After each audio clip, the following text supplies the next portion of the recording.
आदाब साथियों, आज हम बात करने वाले हैं एक बहुत ही जरूरी विषय पर। भारत की जनगणना 2027। सरकार ने साफ कर दिया है कि इस बार जनगणना 2 चरणों में होगी।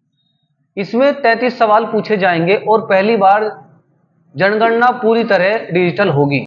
लेकिन सवाल ये है, जनगणना होती क्या है, इसमें कौन कौन से सवाल पूछे जाएंगे, क्या आधार, जाति या धर्म पूछा जाएगा और आम आदमी को इससे क्या फायदा होगा।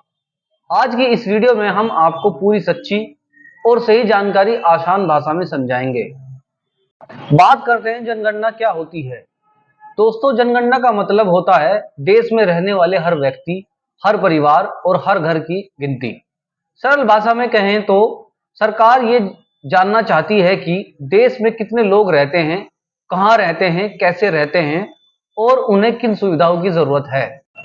इसलिए हर 10 साल में एक बार जनगणना कराई जाती है। पिछली जनगणना 2011 में हुई थी। अब अगली जनगणना 2027 में होगी, यानी पूरे 16 साल बाद। जनगणना 2027 2 चरणों में होगी। सरकार ने साफ बताया है कि जनगणना 2 फेज में होगी।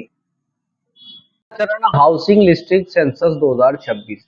यह चरण होगा 1 अप्रैल 2026 से 30 सितंबर 2026 के बीच। इसमें सरकार यह देखेगी आपके घर की स्थिति कैसी है, पक्का है या कच्चा, घर में कितने कमरे हैं, पानी, बिजली, शौचालय है या नहीं, मोबाइल, टीवी, इंटरनेट है या नहीं।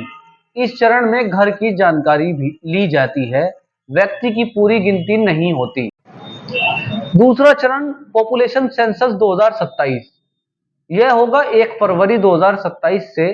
इसमें पूछा जाएगा घर में कितने लोग रहते हैं, पुरुष, महिला, उम्र, शिक्षा, काम धंधा, सामाजिक जानकारी।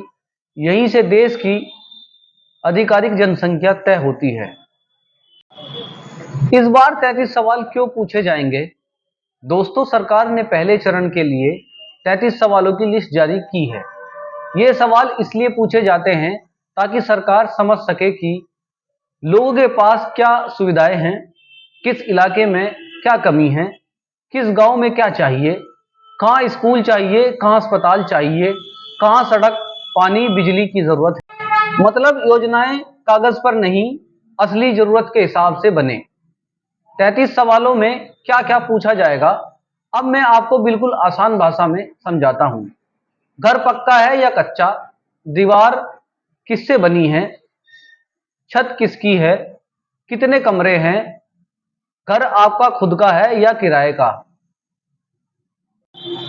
परिवार में कुल कितने लोग हैं, घर का मुखिया कौन है, पुरुष महिला की संख्या, शादीशुदा जोड़े, अनुसूचित जाति जनजाति की जानकारी। ध्यान दें, यह जानकारी सरकारी रिकॉर्ड के लिए होती है, भेदभाव के लिए नहीं। पीने का पानी कहां से आता है, हैंडपंप, नल या टंकी, बिजली है या नहीं, शौचालय घर में है या बाहर, नहाने की सुविधा है या नहीं, रसोई अलग है या नहीं, गैस सिलेंडर है या नहीं, लकड़ी, उपला, कोयला इस्तेमाल होता है, एलपीजी पीएनजी कनेक्शन है या नहीं। इससे सरकार उज्ज्वला जैसी योजनाओं का सही लाभ देती है। Mobile phone, smartphone, internet, TV, computer या लैपटॉप। आज के जमाने में यह जानना जरूरी है कि डिजिटल इंडिया जमीन पर कितना पहुंचा है। साइकिल, मोटरसाइकिल, स्कूटर, कार या जीप। क्या इस बार जनगणना डिजिटल होगी? हाँ दोस्तों, इस बार जनगणना पूरी तरह डिजिटल होगी। कर्मचारी मोबाइल ऐप से जानकारी भरेंगे, कागज बहुत कम होगा, गलती की संभावना कम होगी, डेटा जल्दी तैयार होगा। मतलब तेज, साफ और पारदर्शी जनगणना। क्या आपकी जानकारी सुरक्षित रहेगी?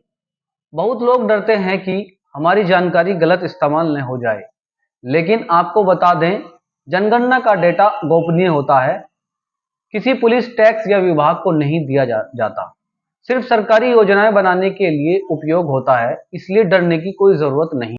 जनगणना से आम आदमी को क्या फायदा? जनगणना के आधार पर ही मिलता है Awas Yojana, ration card, school और कॉलेज, अस्पताल, सड़क, पानी, बिजली, पंचायत बजट, विधायक और सांसद सीटें।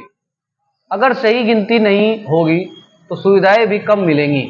इसलिए जनगणना में सही जानकारी देना बहुत ज़रूरी है। दोस्तों, जनगणना कोई सरकारी औपचारिकता नहीं है, बल्कि ये हमारे हक की नींव है।